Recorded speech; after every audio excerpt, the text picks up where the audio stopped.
नमस्ते साथीहरु, आज हामी सिक्छौं नेट युजर कमान्ड लाइन टुलको बारेमा र नेट युजर कमान्डलाई हामी कसरी युज गर्न सक्छौं त्यो पनि हेर्छौं। तपाई पनि नेट युजर कमान्ड लाइन टुलको बारेमा जान्न चाहनुहुन्छ भने यो भिडियोलाई अन्तिमसम्म हेर्नु होला र यदि तपाई यो च्यानलमा नयाँ हुनुहुन्छ भने च्यानललाई सब्स्क्राइब गर्नु होला र लेटेस्ट भिडियो अपडेटको लागि बेल नोटिफिकेसन अन गर्नु होला। अब ढिलो नगर्दै सुरु गरौं भिडियोलाई। सर्वप्रथम हामी किन नेट युजर कमान्ड युज गर्छौं यो जान्न एकदम जरुरी छ। नेट युजर कमान्डको हेल्पले हामी आफ्नो कम्प्युटरको युजर एकाउन्टहरुलाई म्यानेज गर्न सक्छौं। जस्तै एक्जाम्पलको लागि हामी आफ्नो कम्प्युटरमा भएको युजरहरु हेर्न सक्छौं, नयाँ युजर एड गर्न सक्छौं, पासवर्ड सेट वा रिसेट गर्न सक्छौं, युजरलाई एडमिनिस्ट्रेटर ग्रुपमा एड गर्न सक्छौं, युजरलाई डिसेबल र इनेबल गर्न सक्छौं र युजरलाई डिलिट गर्न सक्छौं। अब हामी कमान्ड प्रम्प्ट खोल्छौं। कमान्ड प्रम्प्ट खोल्नको लागि विन्डोज आर सीएमडी लेखेर कन्ट्रोल शिफ्ट इन्टर गर्नु होला र यहाँ यस गर्नु होला। हेर्न सक्नुहुन्छ कमान्ड प्रम्प्ट खुलिसकेको छ। म अलि जुम गर्छु। अब सबभन्दा पहिला लेख्छौं नेट स्पेस युजर र इन्टर। अब हामीले आफ्नो कम्प्युटरमा भएको युजरहरु हेर्नको लागि हामी नेट स्पेस युजर लेखेर इन्टर गर्छौं। हेर्न सक्नुहुन्छ मेरो कम्प्युटरमा भएको युजरहरु यहाँ देखाइरहेछ, एडमिनिस्ट्रेटर र एचपी। यो एडमिनिस्ट्रेटर एकाउन्ट प्राय सबैमा डिसेबल हुन्छ हैन। यसलाई इनेबल कसरी गर्ने त्यसको लागि म अर्को भिडियो बनाउँछु हैन। अहिलेको लागि हामीलाई यदि हामीहरुको कम्प्युटरमा कतिवटा युजर छ हेर्नु छ भने हामी नेट स्पेस युजर लेखेर इन्टर गर्छौं। अब हामीलाई नयाँ युजर एड गर्नु पर्यो भने हामी टाइप गर्छौं नेट स्पेस युजर। अब युजरको नाम के राख्नु त? अहिलेको लागि म राख्छु टेकलेन र फ्रन्ट स्ल्याश दिएर लेख्छौं एड र इन्टर। हेर्न सक्नुहुन्छ यहाँ द कमान्ड कम्प्लिटेड सक्सेसफुली। अब चेक गरौँ यो युजर एड भएको छ कि छैन। त्यसको हामी यहाँ रनमा लेख्छौं कन्ट्रोल युजर पासवर्ड्स र गर्छौं इन्टर। हेर्न सक्नुहुन्छ हामीहरुको युजर एकाउन्ट खुलिसकेको छ। अब यहाँ हामी म्यानेज अनदर एकाउन्टमा क्लिक गर्छौं र हेर्छौं यता टेकलेन भनेर एउटा अकाउन्ट एड भइसकेको छ। अब फेरि हामी आफ्नो कमान्ड प्रम्प्टमा जान्छौं। अब एड गरेको नयाँ युजर एकाउन्टमा पासवर्ड राख्नु पर्यो भने हामी लेख्छौं नेट युजर टेकलेन। अब के पासवर्ड राख्नु त? जे पासवर्ड राख्नु छ हामी डाइरेक्ट यही लेख्न सक्छौं। जस्तै PASSWORD। अहिलेको लागि म पासवर्डै राख्छु। पासवर्डै राख्छु।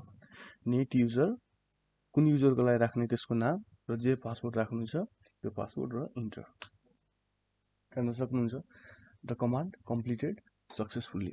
अघि हेर्दाखेरि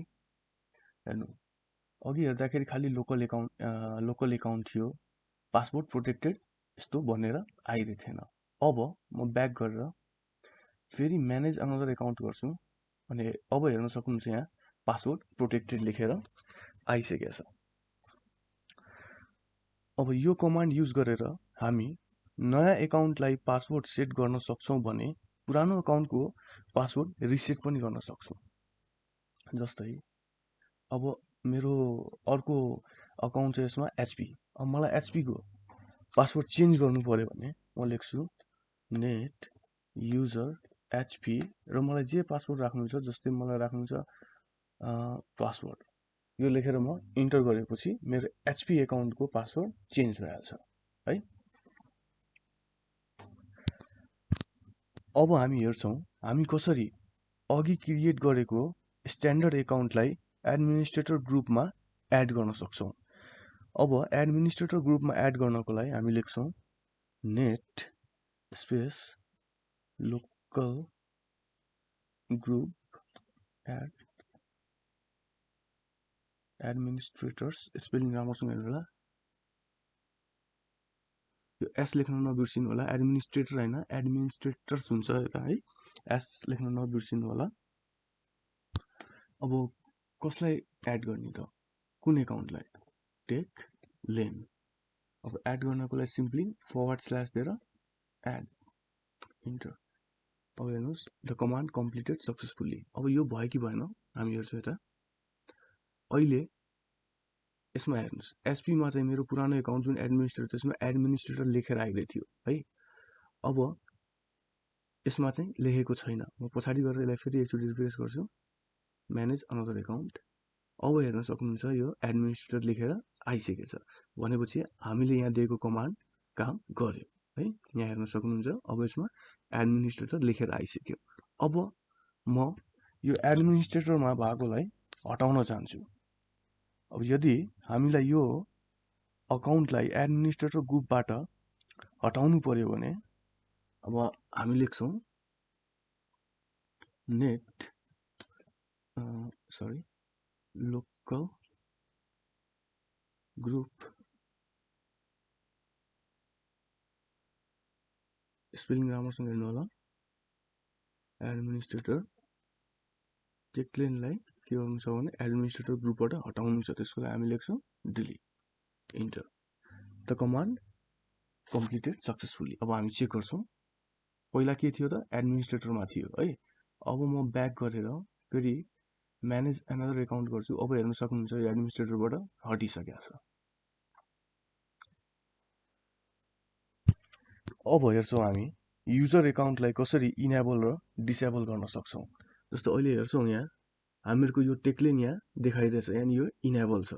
अब यसलाई डिसेबल मात्रै गर्नु पर्यो भने हामी कसरी गर्ने त, त्यसको हामी लेख्छौँ नेट युजर टेक लेन फरवर्ड स्ल्यास दिएर एक्टिभ कोलन दिएर नो।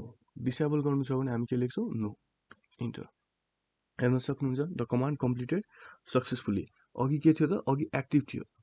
अब म फेरि यहाँ म्यानेज एनदर एकाउन्टमा गर्छु भने हेर्नुहुन्छ अब यो यहाँबाट हटिसकेको छ, यो एकाउन्ट डिसेबल भइसकेको छ। अब यसलाई फेरि इनेबल गर्नु पर्यो भने अब यो नोको ठाउँमा हामी एस लेखिदिन्छौँ र इन्टर गर्छौँ। चेक गरौँ, पहिला के थियो त डिसेबल थियो। अब हेर्न सक्नुहुन्छ यो इनेबल भइसकेको छ। अब हामीलाई यो अकाउन्टलाई डिलिट गर्नु परेमा हामी कसरी गर्ने भनेपछि हामी लेख्छौँ नेट युजर टेक लेन स्ल्यास डिलिट। नेट युजर कुन एकाउन्ट डिलिट गर्नु छ त्यसको नाम स्पेस दिएर फ्रन्ट स्ल्यास र delete, enter. The command completed successfully. अब यता चेक गरौँ, पहिला यो यहाँ देखाइरहेको थियो। अब म ब्याक गरेर फेरि म्यानेज एनदर एकाउन्ट गर्छु भने हेर्न सक्नुहुन्छ यो अब एकाउन्ट डिलिट भइसकेको छ। हामी यहाँबाट कमान्ड प्रम्प्टबाट पनि चेक गर्न सक्छौँ। हामीले चेक गर्नको लागि के थियो नेट स्पेस युजर, इन्टर। हेर्न सक्नुहुन्छ टेक्लेन यहाँबाट हटिसकेको छ। सो आजको लागि यतिकै साथीहरू, आशा गर्दछु यो भिडियो तपाईँलाई राम्रो लाग्यो होला। तल कमेन्ट गर्नु होला र लाइक, सेयर र सब्सक्राइब गर्न नबिर्सिनु होला। धन्यवाद।